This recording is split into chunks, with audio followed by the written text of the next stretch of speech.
Hey guys, I'm gonna show you how to win at the Minecraft Survival Games map number 4.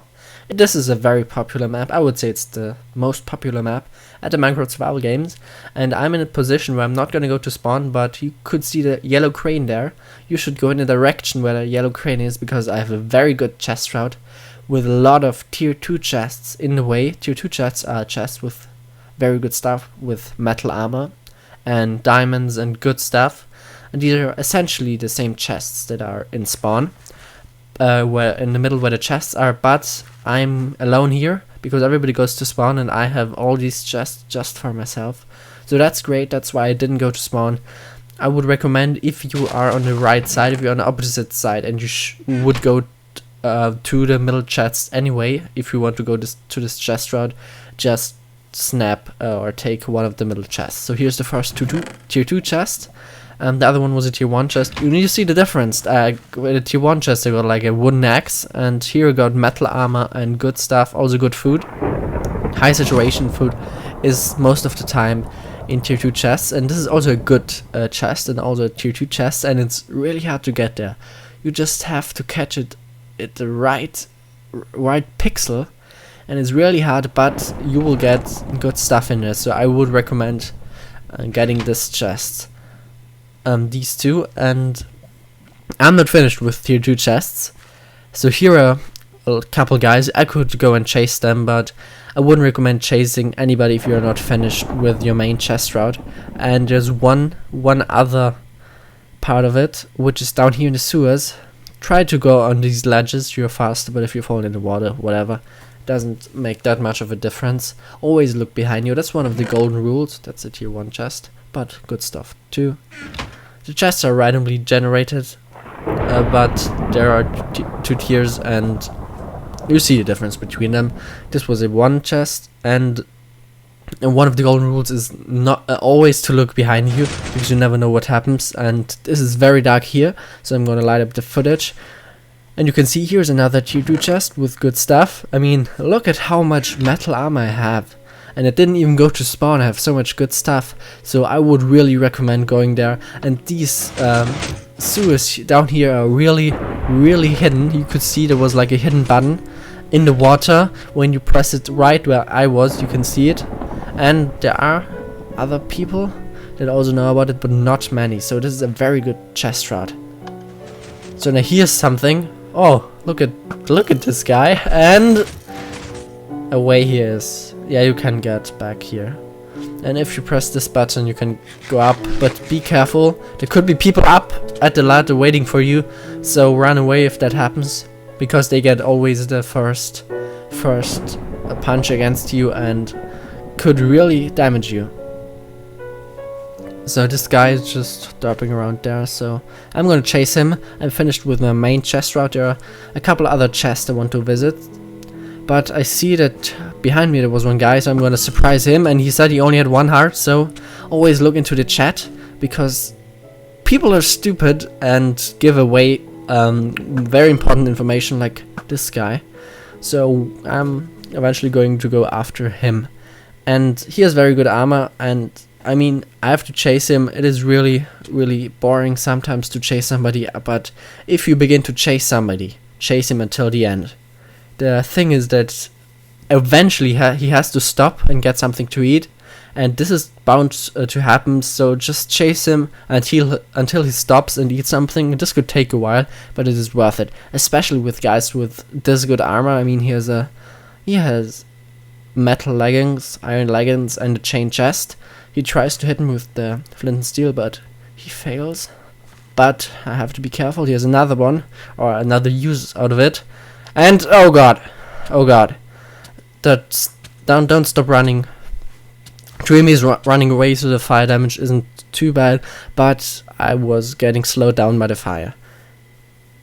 And always sprint double jump, but this should be clear because this is the fastest way of transportation. You could see here why chasing somebody is really important, not getting lost of sight of him, because he had to eat sometime and he was really low in health. And the thing is, if he doesn't have enough food, he's not gonna regenerate. So if you this guy is stupid. So if you just keep chasing him, he won't regenerate, and he will stop sometimes.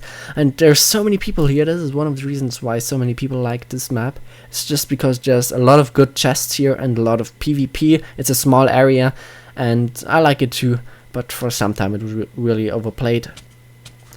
Okay, I failed with a flint and steel, but I'm gonna go melee with him. And another guy comes, so I'm gonna chase them. And let's see what happens.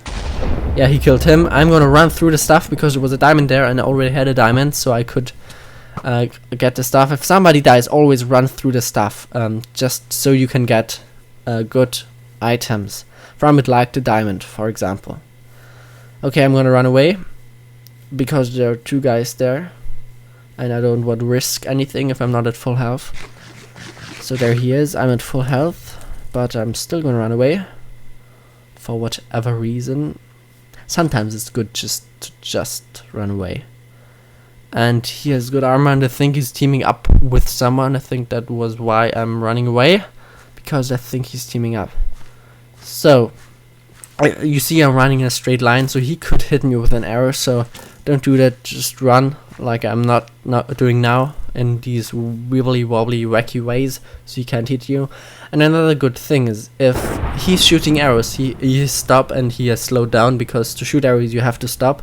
So if he shot a couple of arrows, you know that he's way behind you, so you can take a look at your inventory and do other stuff, and you can stop and eat. So that's the good thing about it. If somebody shoots a lot of arrows, you know he's way behind because he has to stop for every arrow he shoots. So I'm gonna make now a diamond sword. The thing is, this is pre-recorded, and if you look behind, there's the guy behind there. Could you see him? And I didn't see him, so I crafted my diamond sword, and this is really gonna hurt. When you see somebody, don't craft anything, but I didn't see him, so he really got me there. And if this happens, you can't really do anything. You can run in circles, but if he's clever enough, he's going into the middle, and he's really kicking my butt now. So I really don't know what to do. So I know there's an escape route, so I'm gonna run away with half a heart. and oh god. So never craft if you see somebody in the perimeter, because crafting takes a while and he can get you. Like you see here, you can do tree boosts. Oh god, if you go under a tree and repeatedly tap spacebar, you can get a boost. It's even faster than sprint jumping, but he shot a couple of arrows, so I know that he's way behind me. So I'm gonna get down and use my golden apples. That's the perfect time to use a golden apple. But another guy is there. This is just this map, guys everywhere. So especially in this main city area here, there are a lot of people. So there's gonna be a lot of combat in this map, and that's why I think you should get good armor before you get into any combat, because you could see all these guys had really good armor and really good swords. That's because there's so many tier 2 chests in this map that you won't be alone with your diamond sword and your full metal armor. I'm just saying. I never like my leather hat still. Okay, I have a moment of peace here. Always be happy when you have a moment of peace in your map, and I have to manage my inventory, but I can do it because another guys come. And that's really the cost with the map. It is really hard to inventory management because you're gonna kill so many people and get so much stuff, and they are teaming up behind me, so that's not good. That is not good. I'm gonna put some arrows into his body. Are they teaming up? It's really hard to tell. But I'm gonna want to make a flint and steel and fail epically at it. And there's a guy here, so run away, idiot. Run away. Run! What is he doing? Come. And you see, I should have hit him there. That's the lag. The people are never where you think they are, because they are, especially if they're sprinting, they are probably farther in front of you than you think they are. So even if you, I got the critical hit animation, the critical hit particles, and I didn't hit him. That's because of the lag. That's just what you have to know when you're playing this game. It is glitchy as hell, and there's gonna be lag, and you're gonna think you hit somebody, but you won't. And that's just how this game works. Some of the downsides of making a game in Java. But another 2 guys, it's not gonna stop you, but I've made 3 flint and steels, that's great. And bam. Okay, they're not teaming up, but now I'm gonna run away. It's really a game of running away and attacking, and there's no shaming in running away, because that's part of the game. And you see there, the universal peace sign in Minecraft is blocking with your sword. You saw he looked at me and blocked with his sword. I blocked back. That means that we are a team now. Not for long, just for the one guy. So we team up on one guy. This is always a good tactic, and many people know what it means as the universal peace sign. And I'm gonna just let him kill the other one because I have to inventory manage, or manage my inventory. And that's really great. It's one of those signs that says that we're gonna team, but of course it's not forever. So if you kill the guy, run away, because the other one is probably trying to kill you after that. That's the thing with teams in this game. If you're not Skype teaming, but just teaming in Minecraft, is always risk reward type, because as a team you are overpowered in the Minecraft survival games, but the other one could backstab you at any point. And the thing is that you will share armor, and he will get a better armor, and eventually at deathmatch you have to kill each other in a team. So it's the thing, how much armor do I give my teammate? Don't give him the best armor you have. And but if you don't give him any armor, he could die easily on your own. So it's a really interesting game. But in this series I'm gonna play alone, just to show you how you can kill guys without playing in teams. And I'm really well here, and I heard the door, so there's a guy here. And he's running away. And it's nighttime, so the chest refill will be any second. So I'm gonna try to be near where the chests are and don't get too far away. I'm still in the perimeter of it, so I can chase him a little bit. But he's going too far, so one arrow that misses, but I think I'm gonna return, just because I don't want to miss refill. Refill is when all chests in the map get refilled. It's like I'm 1 minute before midnight or something, the chests get refilled, and the spawn chests are all two chests, at least in this map, which means they all have very good stuff in them, and there are lots of chests here. So you want to be at spawn at refill, but you have to know that other people could be here too. And one tactic is what I'm doing: just be here with your diamond sword, with your good armor, and intimidate the other people so they won't go to spawn, like I'm doing. This guy tries to kill me, but he can't do anything because I have the better armor, I have the better sword, and he can't do anything. So I'm gonna not chase him, but keep being at spawn and just intimidating all the players that try to go there. And that's a very good time to show you that you have a diamond sword, to show that you are the better player, and no one will win if they fight against you, except if they're in teams. And just always run around the chests to never lose sight of anybody, and don't get sneak attacked. That's the worst thing you can do. So always look in all directions and refill, and you will see what I mean with real good chests. We have 1 diamond here, an iron, that's not bad, 2 diamonds. It is randomly generated, so you never know, but there is probably going to be 2 diamonds in the spawn, but probably no sticks. So be aware that if you don't have a stick, those diamonds will be worthless to you.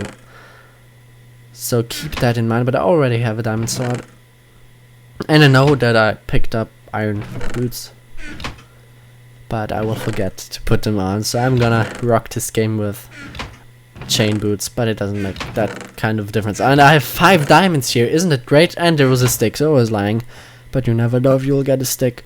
So I can make a diamond helmet because I have a bad helmet, and I know I have the chain boots, but I just overlooked them. It's just, you make mistakes, and it doesn't matter too much. It's half an armor point, so it wouldn't be decisive if, well, at least in this game, if I had them or not. So now I can be free to chase them after I raided the spawn and got all the good stuff out of it, and I can revenge kill this guy. Not really revenge kill, but just kill him. Or her. You never know. Probably him. Well, okay, I look in this chest for whatever reason. That was pretty stupid, to be honest, because it was a tier 1 chest and I don't need it. But he's gonna go in there, so he's trapped. I don't know what he tries to do here. I'm gonna go up. You can't see anything, but be aware. But here you can. When somebody's climbing a ladder, you can shoot him, and he just suicided. What a guy. Because I got his points. If you suicide and somebody hit you before that, you will lose points. That's just a matter of defense, so that you don't just suicide or log out if somebody's in the process of killing you, because you will lose points anyway. So there's no point in suiciding or logging out, because you will lose points anyway. So you could just as well try to kill the other person and get lucky or something. Okay, in 60 seconds there will be deathmatch. I'm very well armored. I could have the best. I have a diamond helmet, so that's great. Diamond sword, tons of flint and steels. And 10 seconds until deathmatch. Here's another guy. I'm gonna shoot him maybe. No, I'm not gonna see him. Oh, here he is. But whatever, it's deathmatch. So I'm gonna make a pussy tactic, but a very good and a very efficient tactic to team with the guy with the weak armor, because funnily a lot of times there's like 2 guys with great armor and 1 guy that just like hit the whole match with crappy leather armor like this guy, and you should team with the guy with the crappy leather armor just because he's an easy kill, and even if the other guy has good armor, together you are very strong, even a crappy leather guy, and that is great. And afterwards, if you killed the good guy, you can just easily kill the crappy leather guy. You will see this in this deathmatch. It is a very cheap tactic, but I mean, that's just, it works in the game. There are no rules against it, and why shouldn't you use it? I mean, who decides what cheap tactics are anyway? You know? And I mean, I have to... Oh, and I killed him there. And I can kill Harry W8 now. This guy. Gonna munch one last golden apple, set him on fire, shoot an arrow, and make the final blow. So that was it, guys. I hope you enjoyed it. This was how you can win the Minecraft Survival Games 4. Just follow my chest route and have fun at the game. Bye.